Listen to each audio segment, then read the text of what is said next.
this court is rendering guilty verdicts for this Alpha Unit, or A-Team, and incarceration in maximum security facilities for 10 years. We are innocent. We were set up. It's payback time. Oh, hell yeah, Hannibal.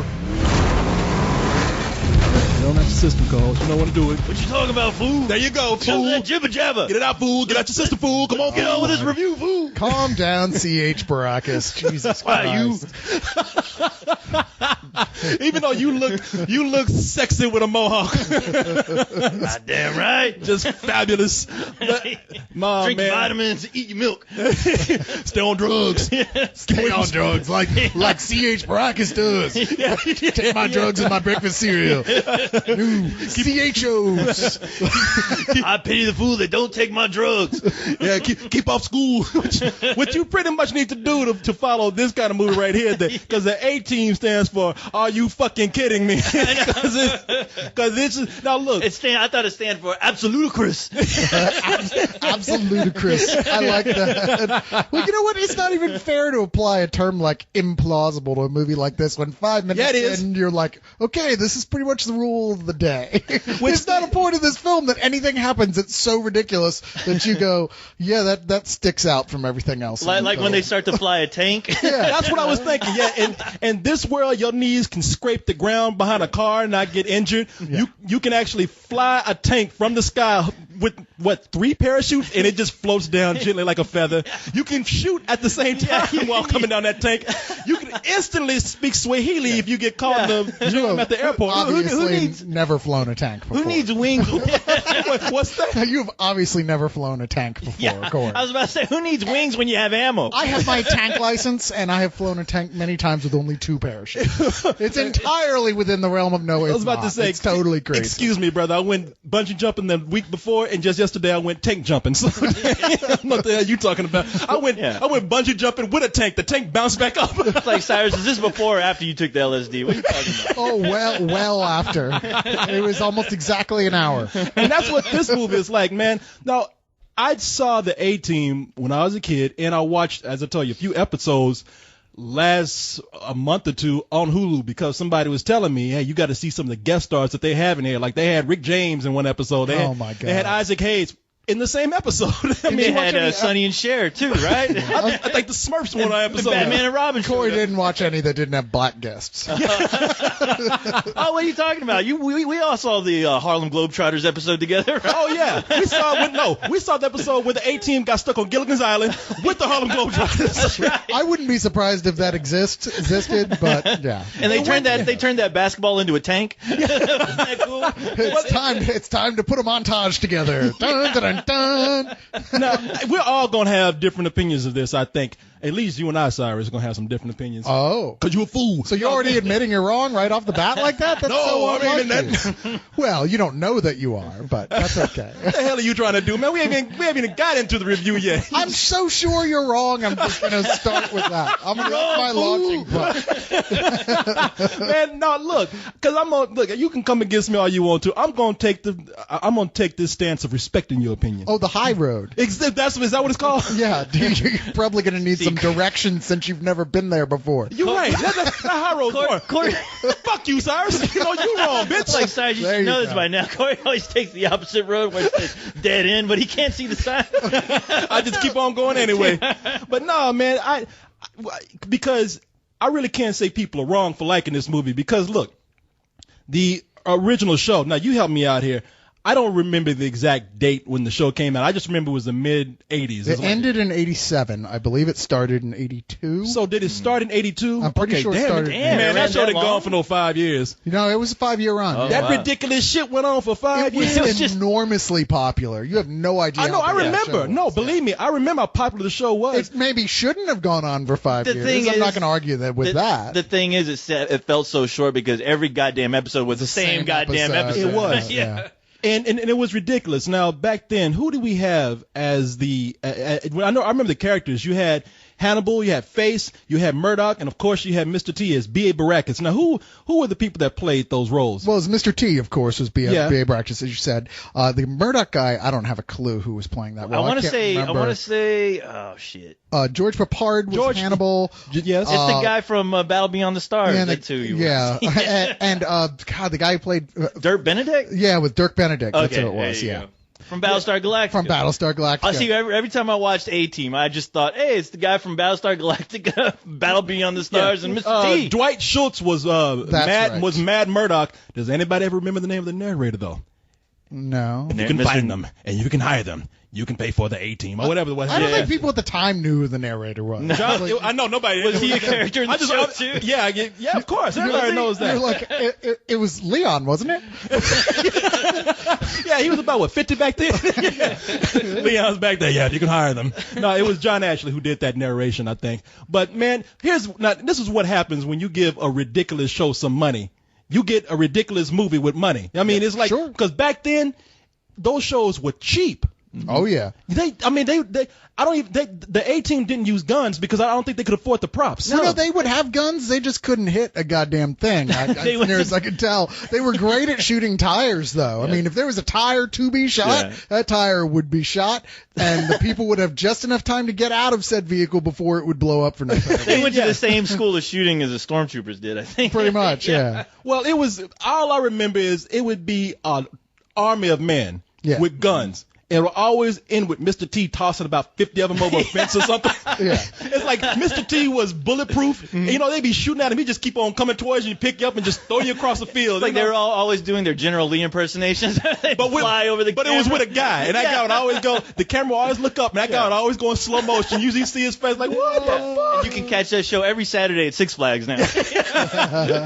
So it was a ridiculous show. It was cheap. And so what they did was they just took that ridiculousness and just added money to it to add more explosions, more car chases, more CG effects. Honestly, with every action movie that's come out after that original A-Team movie aired, I always thought every action movie was basically doing a bad version of the A-Team, especially when you had a group of mercenaries stuck together, where it always would turn out to be like the most goofiest extreme movie you can think about. And the thing is, I always wondered, how come they didn't shoot this A-Team movie like 15, 20 years ago? You've been sitting here this whole time going, I'm waiting for my A-Team movie. I've been fucking You better bring out my A-Team movie. He's like, I don't want to see Mr. T fucking walking out on a cane going, hey, fool. Wait, what's that line?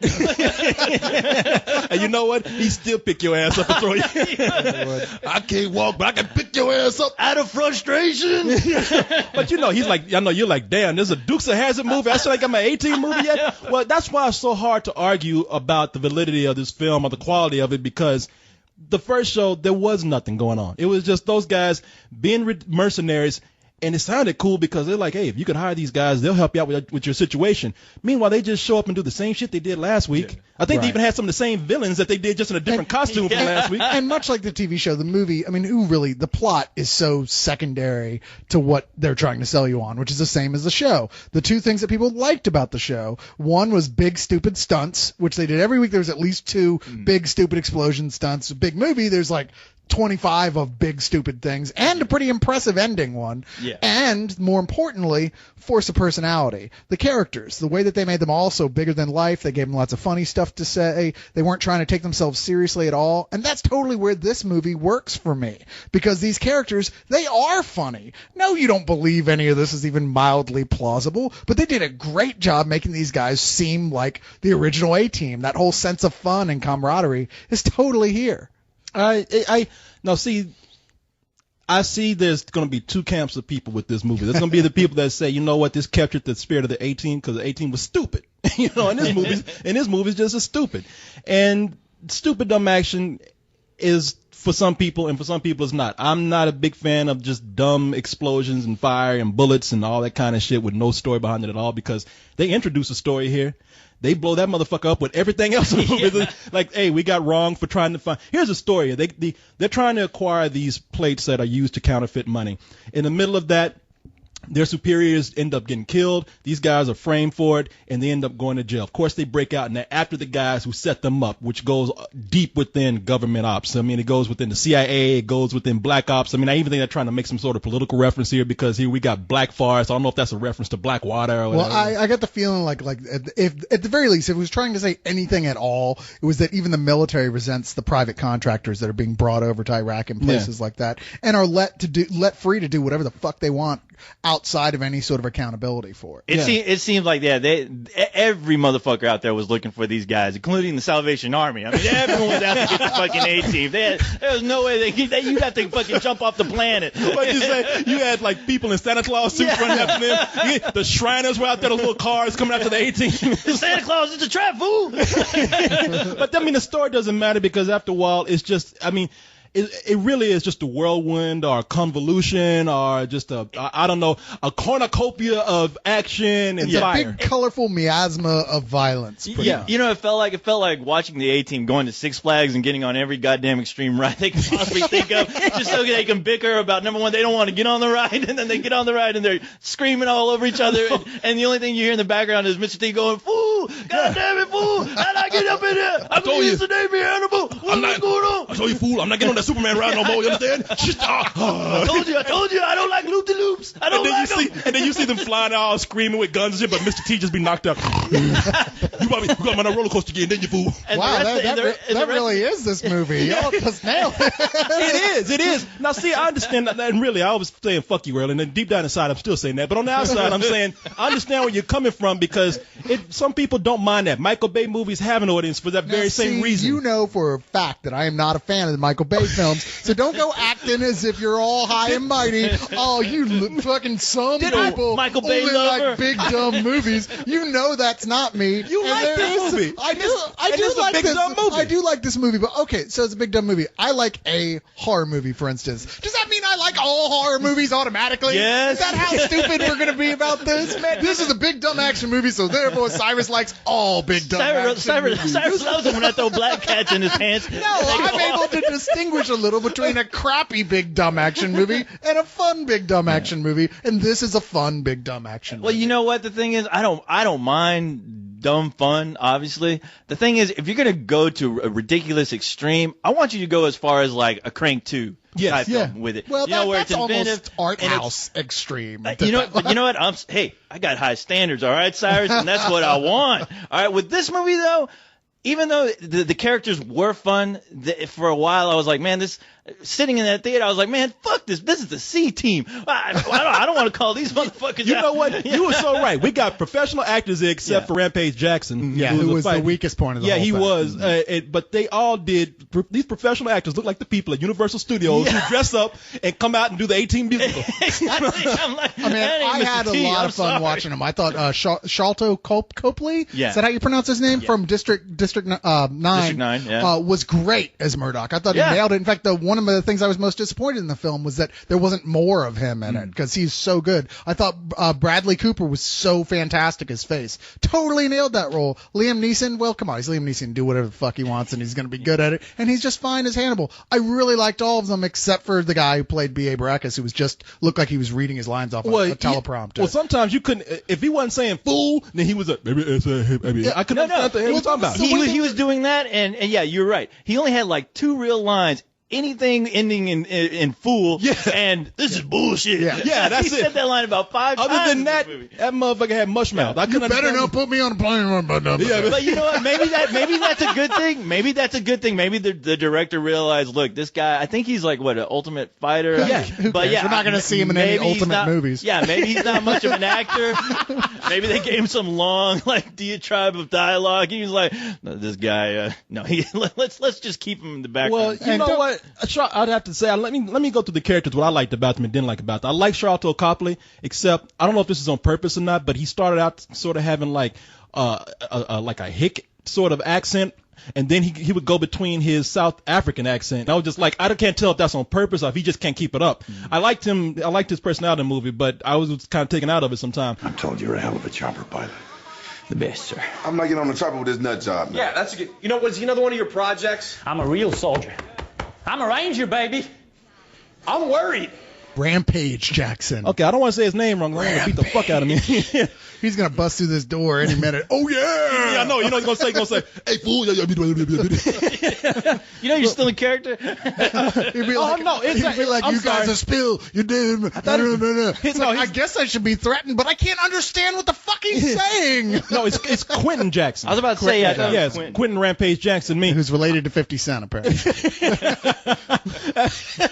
The way he talks, he delivers his line. Oh, no, don't put those fools in a movie together.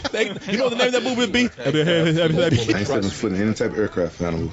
No gliders, paper planes, ultralights. Are you ever going to let me live that down? No. Mexico was a long time ago, and I saved your life. How about thanking me for not whooping your ass at that hospital? I was an airborne ranger till I met you. And you chicken out just like to heal yourself. 263 jump. Just to thank you would have been nice. And one helicopter ride with you screws it up. Airborne ranger with a fear of flying. Like a punk. BA, for the last time, nobody leaves the truck once we take it over. Okay? Staging. Movement. Action plan. And there's a nice read for you. Oh, hell yeah, Hannibal. This is it right here. It's perfect. This is beyond nuts, boss. It gets better. Well, hey, if they ever make another Fat Albert movie, I vote him for Much Mouth. And he just punches Fat Albert. But you know, I tell you what, his lines weren't all that good. He's not a good actor, but he did every now and then nail Mr. T. No, he did. He did, honestly. I have to say, whenever he did, that's the when problem. he cut his hair with the mohawk, he nailed it. Yeah, there you go. His hair. That afro down the middle of his head. Straight up Mr. T. I almost don't blame him completely, though, because like the way they filmed this movie was sort of like, let's just let everybody talk over each other all the time. Yeah. I mean, it was very like, it's chaotic, it's frenetic, everything is constantly moving, the camera's moving, everybody's talking over each other. You have to decipher it. I wanted subtitles really bad because I couldn't understand what a lot of people were saying a lot of the time. Dude, like I said, I mean, it felt like they're watching somebody on a Six Flags ride with a bunch of people trying to talk over each other, and they're just screaming and yelling. And I think that was very intentional in some ways, that they wanted to create that atmosphere. Oh, no, I get that. This is out of control. I get that, but the thing is, they did it like in three or four scenes, which I didn't mind, but at the same time, I'm like, what is this dialogue? Because they have like four characters talking to each other, and the camera's going back and forth, and you just don't know what are they talking about. I tell you, he was good, but he was doing an impression. Liam Neeson is the only one I don't think was right doing an impression. Liam Neeson was just Liam Neeson. He was being Liam Neeson. Yeah, with some great Which hair. when they cast him, that was why they cast him, because they're like, oh, well, he's already George Peppard in the A-Team. So okay, sure. Just give him a cigar, and he is Hannibal. I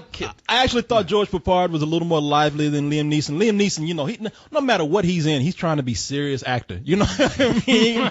He could be in anything. That motherfucker could be Alvin and Alvin and Chipmunks. He's going to be acting serious. Well, he has a very specific set of skills, so.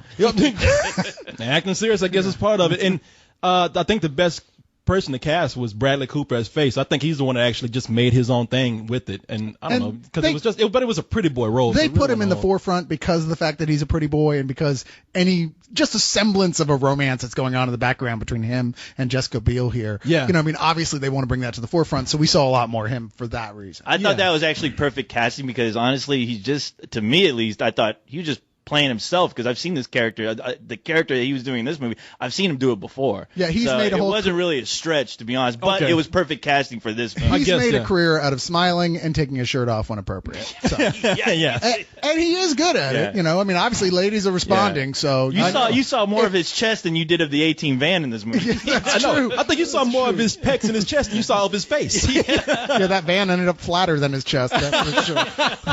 I tell you though, man, as for myself in this movie, I probably side more with co-hosts because I'm not the kind of person that says take something and make it as dumb as what they took it from. I'm the kind of person that says you could actually have a remake and make it better. You can actually add more story. I know that some people say they don't want that. I'm the person that want that. And I tell you why, because right before this movie started, there was a trailer for that Tom Cruise movie, Night and Day. Yeah. That had, what's her name in it? Cameron Diaz. Cameron Diaz, yeah. And my biggest problem with this movie is that let's just say it tried to make it dumb. I'm with you, co-host. They didn't go far enough to make it like its own thing. And they didn't try to make it better than the original series. So it's just kind of a typical action film with a budget. That movie didn't look any different than that trailer that I saw for Night and Day. It really did not stand out to me from anything else except these guys play acting like the people they were in trying to be from the original show. But the guy that directed this is the guy directed what was that movie Aces? Aces Lounge? What? Smoking Aces? Joe Callahan. Smoking Aces, I think. Joe Callahan, just directed Smoking Aces, a movie that was over the top, and I wish they had brought that sensibility to that. Yeah. See, I didn't like Smoking Aces. I was like either. One of those like, wow, this is just dull. It's not working for me. Well, I didn't either, but I thought like, hey, this guy's over the top sensibility can work here. That's what I think. So it's not a bad movie. I mean, I think that there are some fun parts. I mean, I'm not stuck up enough not to appreciate a good special effect. Oh, you're stuck up. As I sit here and. Are you trying not to say fool right now? No, I'm trying not to. I sit up here as I eat my cheese, my pinky out. I can appreciate a dumb action film as much as any other person, but this is ridiculous. You're like, I like a film to be serious, take itself seriously. Now I'm gonna go watch the clones of Dr. Funkenstein or something else from your blaxploitation collection. See, that's what I'm talking about. But you know what? Blaxploitation is crazy. Yes. It goes overboard. If this movie had come out and just been insane, I would have been like, I'll give this movie fucking full price for just having the balls to go insane with it. But I mean, it really is just a typical action film, summer blockbuster to me.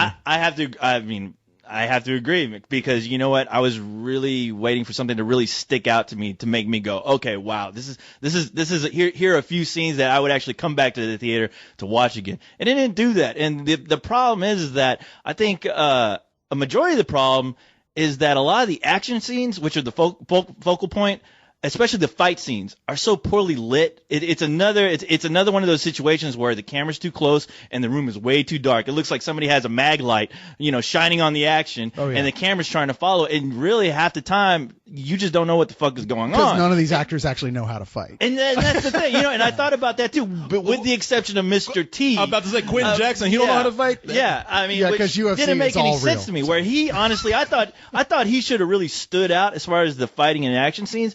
And honestly, they really held back on his character, on B.A. Baracus, because he's barely fighting in this movie. Well, the thing is, his mohawk is gone because that's a big symbol of him. And then for some reason, in the whole middle part of the movie, he's like, I found peace. A peacenik, yeah. I was like, I couldn't help myself. I was like, wow, it's like Mohawk and Dove.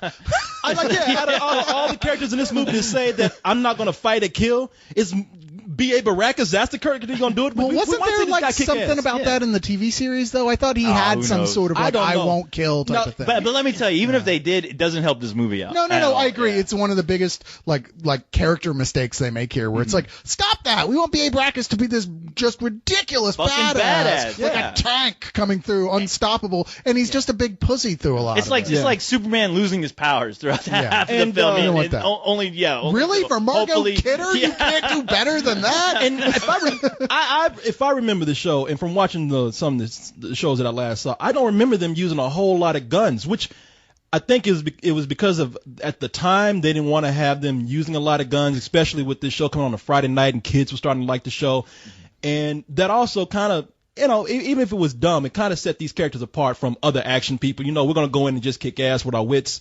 And this movie got creative, yeah. Yeah, and this movie, I mean, again, there's nothing to separate them from the average action hero. See, I don't agree with that. Because they're using guns everywhere. There was lots of scenes where they were like, there was two big sequences where they're like, here's the big plan and how complex it is and how they broke each one of them out of jail. I mean, they were implausible, to say the least, but they were fun to watch. They were more clever than your actual average action movie. It just didn't wow me. I mean, I got most of what you're all saying. I agree with completely. I thought that climax, that ending, that last scene was kind of inspired. They have a takeoff on a shell game that they just take to a very massive scale, and it's a cool idea. I don't think it was enormously as creative or fun as you say it is, but I did think like, wow, now here's what they're thinking. They're actually doing something a little creative here in the movie. Granted, it doesn't raise anything above any kind of level other than what I'm watching right now, but I have to give it points for that. It was a fun scene. It was a fun scene. Like I said, you want to go ahead and give ratings? Oh, sure. Yeah, go ahead. Okay. Again, don't think it's bad. I think people like Cyrus, who like big dumb action films, are going to like this. But But no, I think it's If going to you're a have. dummy, if you like dumb films. If you're a If you're dummy a like stupid Cyrus. person like Cyrus, if you like stupid films like Cyrus, this is only because Carlisle's in here that I'm taking the brunt of this, isn't No, it? I'm not, man. I'm just saying. I New feel like elected- You like strobe lights. The new elected representative of Dumbtopia here in the house. if you're the mayor of Stupid Town like Cyrus is, you might like this movie. No, I really do respect the people who are going to say, look, I'm not asking for much. This is just a fun film. I got what I wanted. I saw a different vision of the A-Team originally than you did. I think I don't blame those people. I myself, like I said, this does not distinguish itself from any other big action film that I see on an average summer, and I got to give it a rental for that. There was points I was like, high rental, because there are some points in this film that are pretty goddamn bad, that you're like, okay, come on. And it's mainly editing that's the problem. You're like, I can't understand what the fuck is going on. I can't understand what people are saying. I can't understand what's going on the screen. It just felt sloppy at points. However, whoever did the punch-up work on the script did a hell of a job, because I read the original script, and it was shit. And you can tell the plot is pretty much shit here. But the punch-up job, all the humor, really worked for me a lot. It made me like these characters, and it also made me remember why I liked the original A-Team when I was a kid. I mean, it is the very definition of a dumb, fun movie, and I even with all its flaws, and it's got many flaws, I'm going to give it a matinee. Okay. Damn fool. Well, I was kind of back and forth on this as far as matinee and rental, because you know what, I did have fun watching it, even though a lot of it was ridiculous and a lot of the action wasn't really all that great. But I'll be honest with you. I think seeing this at a matinee, it would still be a fun movie. I don't think anybody would be really disappointed. So you moved to Stupid Town, did you? Yeah. Packed your bags and moved to Dummyville. Or maybe, I would have took the stupid train, but that shit broke down as soon as I got on board. Or maybe now that you found that you're in the minority here, it's when that camera pans out and you realize it's you who's been in Dumbtopia all along. No, but hey. That's all right. You know what? I need more vacancy here in Smartville. No, but the thing is, it was stupid fun, and the thing is like, it's from material that, you know, from a TV show that wasn't like, it was no Incredible Hulk, if you ask me. But hey, you know, but it was a fun film. I mean, yeah, there's some times where the actors did seem like they were just doing their best impersonations, but you know what? There was a little bit of chemistry there, and I did like that. Now, as far as the further adventures of the A-Team, I'm kind of curious what they do. Maybe they'll fix up some of their flaws that they did with this film. But you know what? I still enjoy. I still enjoyed it. It's exactly what it should be. Unpredictable son of a bitch I've ever met. It is a I thought I had you on my side. The hunter has become the hunted. I thought you had my backup. You are not my A-Team. We'd be the D team. If you F team for failure. Co-host. I love it when a review comes together. If you need somebody, I changed my mind. You're doing a review, and you need somebody to back you up. And if you can find them, do not hire co-hosts. You pancake my van! I'm gonna kill you, fool! You can't park there. It's a handicapped zone.